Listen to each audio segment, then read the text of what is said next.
नमस्कार दोस्तों, स्वागत है आज आपका फिर से जीवन बदल देने वाली एक और ज्ञान से भरी बुद्धा इंस्पिरेशनल स्टोरी में।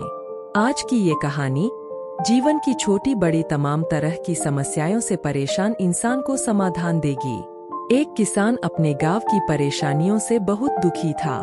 किसी ने उसे अपने दुखों के निवारण के लिए बुद्ध की शरण में जाने को कहा, जो कुछ दिनों के लिए यहाँ से कुछ दूर एक गांव में आए हैं।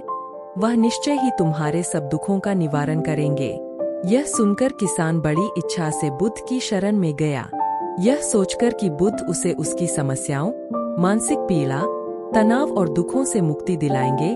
वह बुद्ध के पास पहुंचा। उसने बुद्ध से कहा कि हे बुद्ध, मैं एक किसान हूँ, मुझे खेती करना पसंद है, लेकिन बारिश कभी भी पर्याप्त नहीं होती और मेरी फसलें बर्बाद हो जाती है। पिछले साल मेरे पास खाने के लिए कुछ नहीं था और इस साल भी अत्यधिक बारिश के कारण फसल को बहुत नुकसान हुआ। मेरे पास खाने के लिए पर्याप्त भोजन नहीं है। किसान ने कहा, मैं शादीशुदा हूँ, मेरी पत्नी मेरा ख्याल रखती है, मैं उससे प्यार करता हूँ, लेकिन कभी कभी वह मुझे बहुत परेशान करती है और घर में बहुत क्लेश हो जाता है, जिससे मुझे लगता है कि अच्छा होता अगर वह मेरी जिंदगी में नहीं आती। मेरे भी 2 बच्चे हैं, कभी कभी मेरे बच्चे भी मेरा अनादर और अवज्ञा करते हैं, मेरे निर्देशों का पालन नहीं करते। किसान लगातार बुद्ध को अपने दुखमय जीवन के बारे में ऐसी तमाम बातें बता रहा है। बुद्ध उस दुखी किसान की समस्या को ध्यान से सुनते रहे। अपनी जिंदगी की सारी परेशानियां बताने के बाद जब उन्हें राहत महसूस हुई तो वह चुप हो गए। अब उसके पास बताने के लिए कोई और समस्या नहीं बची थी। अब वह चुपचाप बैठकर बुद्ध की ओर देख रहा था और अपनी समस्या का समाधान पाने के लिए बुद्ध के उत्तर की प्रतीक्षा कर रहा था। लेकिन बुद्ध चुप थे। किसान ने फिर कहा, हे बुद्ध, मैं आपकी शरण में आया हूँ, कृपया मेरे जीवन की इन समस्याओं का समाधान करें। बुद्ध ने कहा, मैं तुम्हारी कोई मदद नहीं कर सकता। किसान आश्चर्यचकित होकर बोला, अरे यह आप क्या कह रहे हैं? सब कहते हैं कि आप सबके दुख दूर कर देते हैं, तो क्या तुम मेरी समस्याएं हल नहीं करोगे? इसलिए कि मैं एक गरीब किसान हूँ। बुद्ध ने कहा, मुश्किलें हर किसी के जीवन में आती है। जीवन में दुख और परेशानियां आना स्वाभाविक है। व्यक्ति के जीवन में अक्सर उसके कर्मों के अनुसार परिस्थितियां बदलती रहती है, जिससे सुख, दुख, निराशा और क्रोध आता है। नए रिश्तों का बनना, पुराने रिश्तों का बिगड़ना, रिश्तों में मिठास और कड़वाहट, ये सब सामान्य है। यह जीवन का हिस्सा है और यह जीवन का चक्र है। हकीकत तो यह है कि हम सभी के जीवन में 83 प्रकार की कठिनाइयां हैं। इन कठिनाइयों का समाधान आप और मैं नहीं कर सकते, कोई नहीं कर सकता। जिंदगी और जिंदगी में बनने वाले रिश्ते स्थिर नहीं होते। एक दिन रिश्तेदार भी चले जाएंगे और जिंदगी भी खत्म हो जाएगी, लेकिन ये समस्याएं वैसे ही रहेंगी जैसे आज आपकी जिंदगी में है और कल किसी और की जिंदगी में होंगी। इस पर किसान अपना नियंत्रण खो देता है और क्रोधित हो जाता है और ऊंची आवाज में बुद्ध से कहता है कि हर कोई कहता है कि तुम्हें एक महात्मा, एक सिद्ध पुरुष, एक प्रबुद्ध व्यक्ति होना चाहिए। मैं इस विश्वास के साथ यहाँ आया हूँ कि आप मेरी मदद करेंगे। यदि आप मेरी समस्याएं हल नहीं कर सकते तो मेरा यहाँ आना व्यर्थ था। हर कोई झूठ बोलता है कि वे समस्याओं का समाधान करते हैं।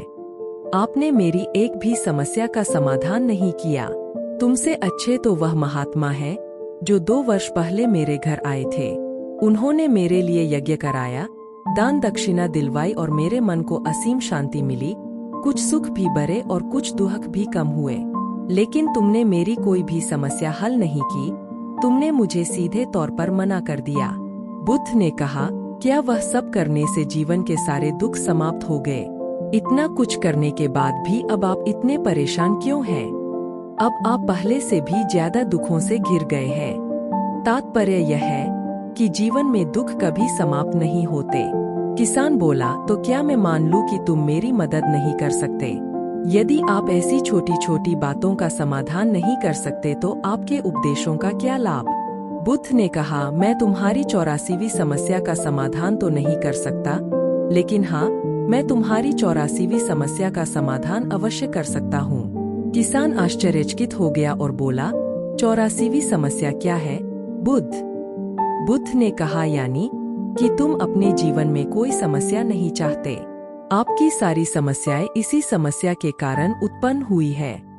यदि आप इस तथ्य को स्वीकार कर लें कि जीवन में समस्याएं मौजूद है और समस्याएं जीवन का हिस्सा है, तो आप जीवन की समस्याओं से विचलित नहीं हो पाएंगे।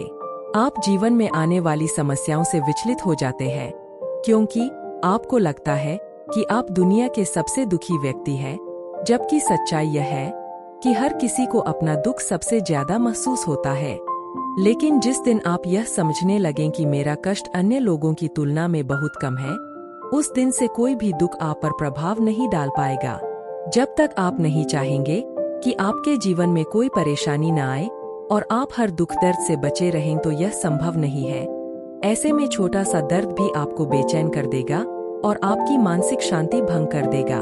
अगर आपके जीवन से परेशानियां पूरी तरह से दूर हो जाएं, अगर आपको हर दिन हर पल बिना दुख और कठिनाइयों के जीवन जीने को मिलेगा, तो आप ज्यादा दिन तक ऐसा नहीं जी पाएंगे।